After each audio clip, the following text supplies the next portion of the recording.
A hearing related to Red River Waste Solutions bankruptcy filing is postponed. It was supposed to be in federal court in Texas today. Now it's scheduled for Thursday morning. Red River filed for Chapter 11 bankruptcy in October, in part citing the pandemic. A city attorney said in court documents Red River called Fort Wayne a, quote, losing contract, and, quote, the company was losing more money than it was making. As part of its bankruptcy reorganization, Red River can choose to keep or reject its contract with Fort Wayne. Wayne 15 sat down with corporate attorney Apexa Patel to explain what the court filings really mean. This emergency motion from this third party, the third party in this case being the surety, what they're asking the court to do is to request an emergency hearing, because one of the tools that I mentioned before was to shorten the time that Red River would have to either assume the contract or reject the contract. So they're saying that they basically want Red River to immediately decide, and they want the court to shorten that time. And the reason is because the longer time period that Red River takes, the longer period of time that fines can be assessed, and they, theoretically, the surety would be on the hook for it. That hearing, again, scheduled for Thursday morning now. You can hear more of my interview with Patel about Red River's contract with the city and what's next in the legal process later this week. Excessive missed collections, failure to pay amounts due under contract, failure to staff the contract, failure to provide collection reports, failure to limit collection hours, failure to address property damage complaints, failure to provide promotional and educational funding.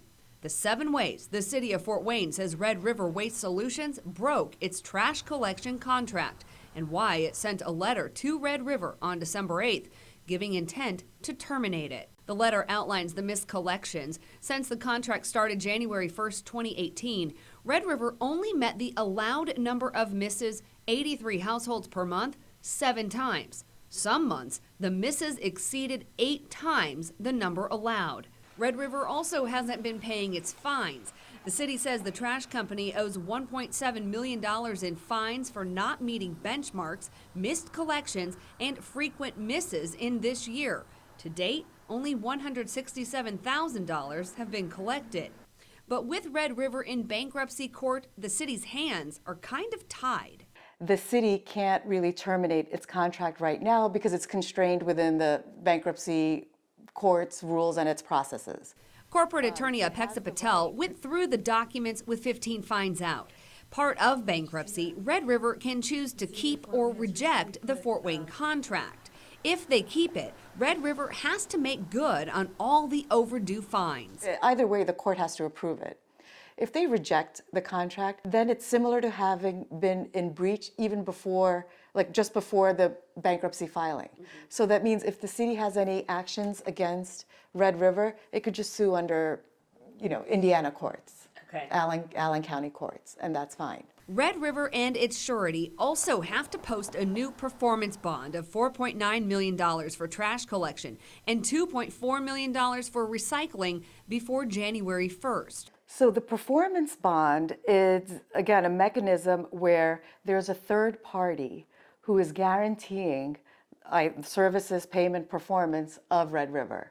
So this third party, it's called surety. In the event that the city has penalties assessed against Red River that they haven't paid or they haven't been performing and the city has to hire a third party, all of those offset costs and penalties, the surety is guaranteeing those payments. Red River has already said it won't be able to pay the bond. If they don't pay by January 1st, I would assume that the court would have a hard time then agreeing to let Red River assume the contract. They have to be able to not only pay their past debts, but to provide future assurances. And the performance bond would be a part of that.